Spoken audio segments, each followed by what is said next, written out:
Namaste. Welcome back to Hearty Life Blogs. I hope you all are doing well. हम भी बहुत अच्छे हैं। वैसे तो हर किसी की लाइफ एक स्टोरी होती है। आज मैं अपनी कहानी सुना रही हूँ। 7 फरवरी 2007 को हमारा रिंग सेरेमनी या फिर जिसे ओडिया में निर्बंध कहते हैं वो फंक्शन हुआ था। मेरे माँ बापा ने खूब प्यार से ये शादी अरेंज की थी। ये मेरे पापा हैं और ये मेरी माँ है। सारे बड़ों की मौजूदगी में बहुत ही प्यार से ये सेरेमनी हुआ था। 28 फरवरी 2008 को मेरी शादी तय हुई थी, यानी ठीक 1 साल के बाद, पर शायद मेरी किस्मत में नहीं था।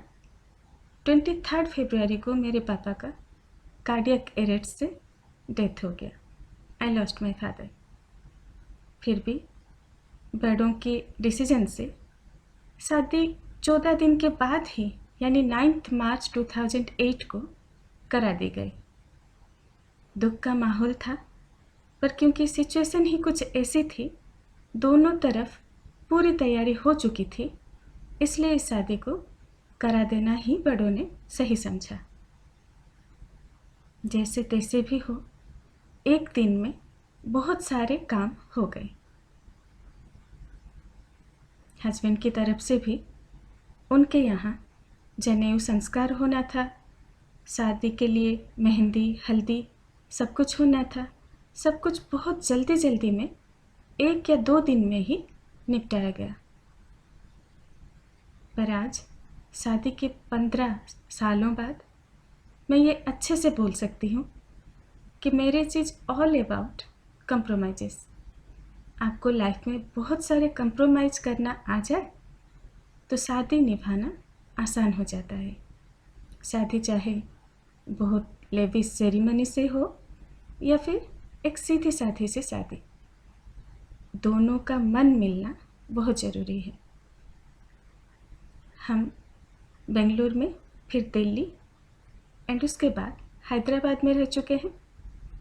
हैदराबाद में सबसे बड़ी खुशखबरी हमें मिली मेरी प्रेगनेंसी, पर उसके साथ साथ एक टेंशन भी बना रहा। मेरा एक ह्यूज फाइब्रॉइड हो गया था प्रेगनेंसी के दौरान। 2 साल बाद माँ पहली बार मुझे देखने आई थी मेरे घर। मेरे सास ससुर भी देखने आए थे जब 2 मंथ हुआ था। उसके बाद हम दोनों अकेले ही थे। डिलीवरी के 1 मंथ बिफोर मेरी सासू माँ आ गई थी। फिर डिलीवरी के टाइम पे मेरा भाई आ गया था और 7 अप्रैल 2011 को Apollo hospital jubilee hills Hyderabad में मेरा सी सेक्शन डिलीवरी हुआ था। बेटा हमारी गोद में था। प्रेगनेंसी बहुत ही स्ट्रेसफुल थी। सी सेक्शन डिलीवरी हुआ था, बहुत बड़ा फाइब्रॉइड था। फिर भी भगवान का बहुत सारा थैंक यू कि मुझे एक हेल्दी चाइल्ड बॉर्न हुआ। 5 डेज हॉस्पिटल में रहे। नर्सेस ने खूब अच्छे से केयर किया। उनको देख देख के मैं कुछ सीख गई थी। तो जब घर आई तो मैंने बेटे का पूरा ख्याल रखा। जिसे मैंने काम करने के लिए रखा था, उस भाई ने अचानक काम करने से मना कर दिया। उसके कुछ अपने रीजंस थे। अब मेरे पास 2 ही चॉइस थे, या तो रोती हुई बैठी रहती या फिर उठकर बेटे को संभालती। और मैंने वही चुना जो उस टाइम बच्चे के लिए सही था। सासू माँ खाना बनाने में बिजी थी और सूतक के नाम पे वो बच्चे को टच नहीं करती थी। सारी जिम्मेदारियाँ मेरे ऊपर आ गई। डर इतना कि मैं खुद अपना हार्ट बीट सुन पा रही थी। फिर भी पता नहीं कहाँ से इतनी हिम्मत आ गई कि मैं सब कुछ अकेले ही कर गई।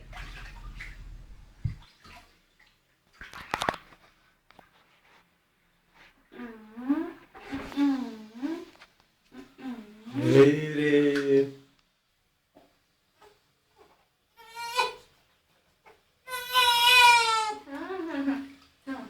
लात मार दीजिए।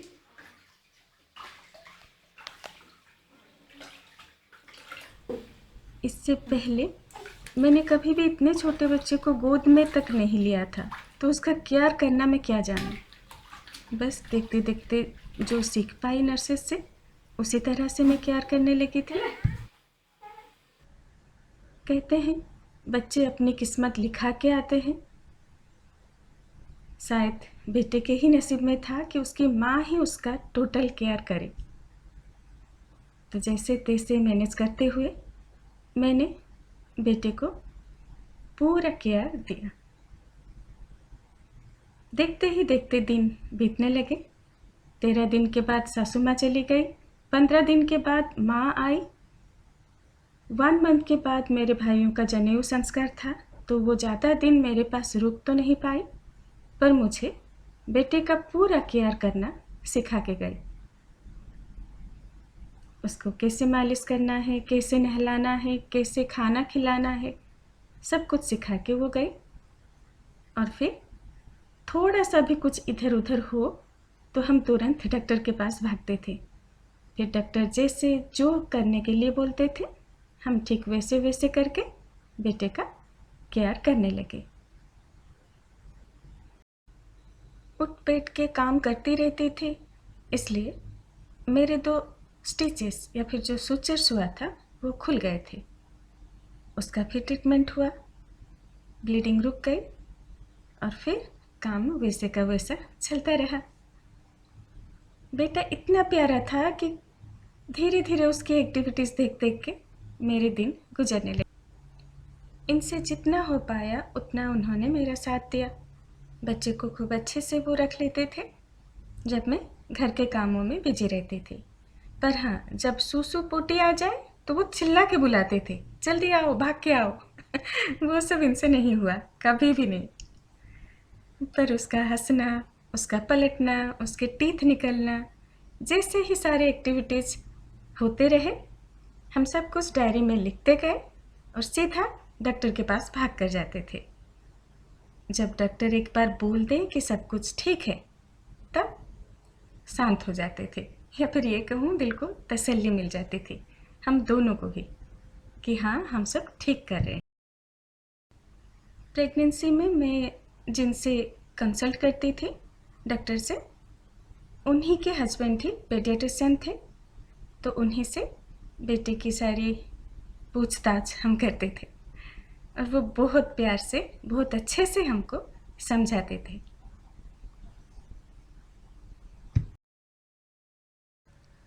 सोकर उठता था तो कभी रोना धोना नहीं मचाता था, यानी अपने आप ही उठकर खेलने लगता। आस पड़ोस में जितने भी मुझे पड़ोसी मिले बहुत ही प्यारे मिले, सब बीच बीच में आकर देख कर जाते थे।